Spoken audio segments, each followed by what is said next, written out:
Nós tivemos atos executórios violentíssimos das infrações penais imputadas pela Procuradoria-Geral da República após o segundo turno.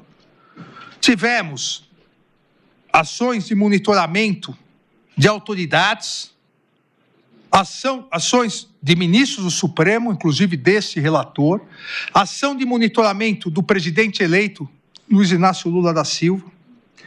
Tivemos uma absurda representação eleitoral para verificação extraordinária, em que se pedia, pasmem, se pedia para anular somente os votos de 48% das urnas eletrônicas no segundo turno.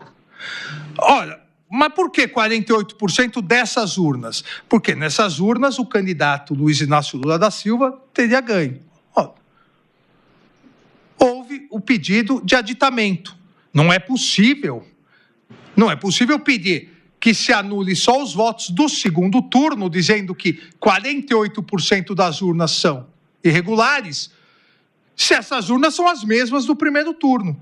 Só que no primeiro turno, o partido PL, que pediu a anulação, se anulasse esses também, ele perderia os seus 99 deputados eleitos, cairiam pela metade. Então disse, não, ó, no primeiro turno não tem problema, no segundo, aí sim. Ou seja, uma má-fé que foi multada por litigância de má-fé, e novamente aqui, ministro Flávio, a multa foi referendada pelo plenário do Tribunal Superior Eleitoral e foi uma multa percentualmente pequena para o que merecia essa má-fé, 1,5% do valor da causa. O valor da causa eram o valor das urnas impugnadas. E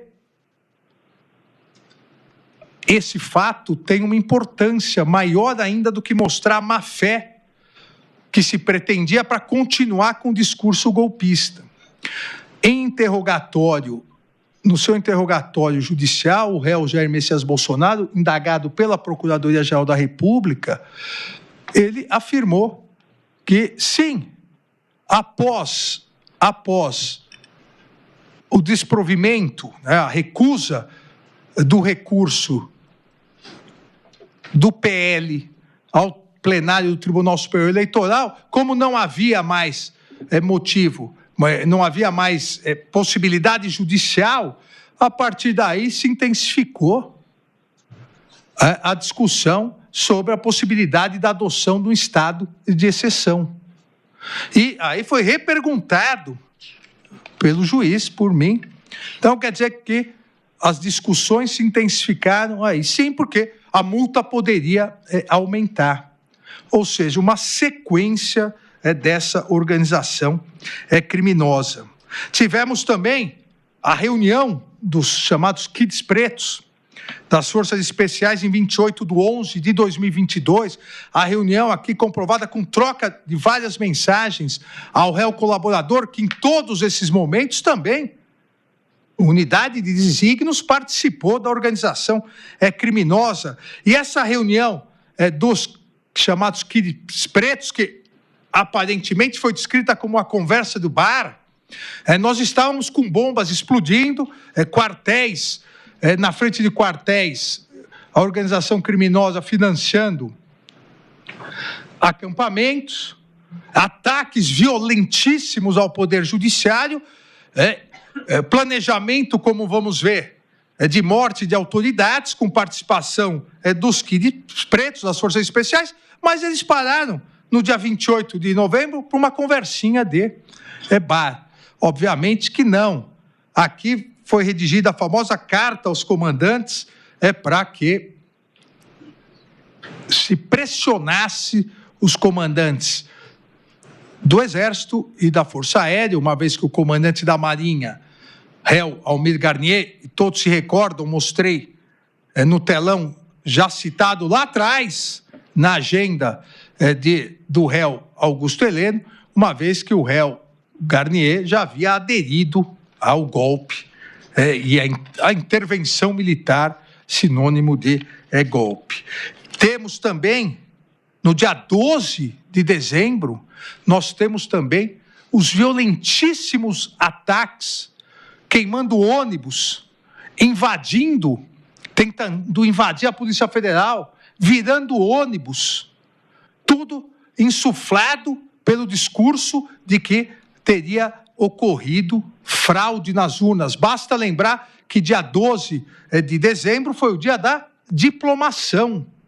Ou seja, assim como no dia 8 de janeiro, no dia 12 se tentou impedir a diplomação, se tentou impedir que aqueles que foram legitimamente eleitos pela maioria do eleitorado pudessem ser diplomados e assumissem os seus cargos. 24/12, pode colocar as fotos. 24/12, a bomba no aeroporto. Um atentado terrorista. Veja, se nós pegássemos essa bomba no aeroporto de forma isolada, é uma coisa. Não, nós estamos falando de uma sequência aqui de tentativa de perpetuação do poder a todo custo. Estamos falando de pessoas sendo financiadas, carne chegando, comida chegando em acampamentos ilegais na frente dos quartéis para pressionar que aqueles legitimamente eleitos não tomassem posse. Nós estamos falando dessas pessoas que depois foram coordenadas no dia 8 de janeiro para a tentativa de golpe, que é o reflexo final de toda essa organização criminosa. E essa bomba não explodiu por pouco. Acarretaria a morte de centenas de pessoas. Nós estamos esquecendo aos poucos que o Brasil quase volta a uma ditadura que durou 20 anos, porque uma organização criminosa constituída por um grupo político não sabe perder eleições. Porque uma organização criminosa constituída por um grupo político liderado por Jair Bolsonaro não sabe que é um princípio democrático e republicano a alternância de poder. Quem perde vira oposição e disputa as próximas eleições. Quem ganha assume e tenta se manter nas eleições, mas tenta se manter pelo voto popular. Não tenta se manter utilizando órgãos do Estado. Não tenta se manter coagindo, ameaçando gravemente, deslegitimando o poder judiciário do seu país e a justiça eleitoral. Não tenta se manter com bombas em aeroportos. Não tenta se manter com destruição no dia da diplomação do seu adversário político que venceu. Não tenta se manter organizando a festa da Selma, com invasão e depredação da sede dos três poderes, com o mesmo discurso que li aqui para vossas excelências, feitas pelo líder da organização, Jair Messias Bolsonaro, que as nossas Forças Armadas irão garantir a lisura e precisam ser, nunca deixaram de responder a um chamado do povo. Isso não é democracia, isso não é Estado democrático de direito.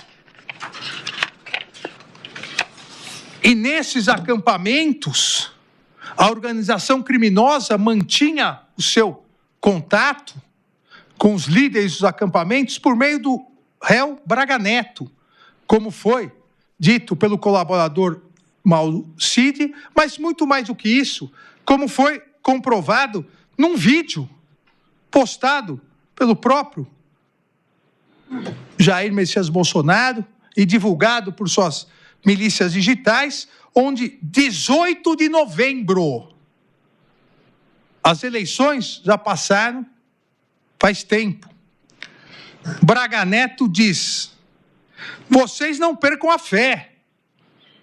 É só o que eu posso falar para vocês agora, tá bom? Aí o interlocutor diz: estamos na frente do Comando Militar do Nordeste, general. A gente está na chuva, está no sol, ninguém escuta.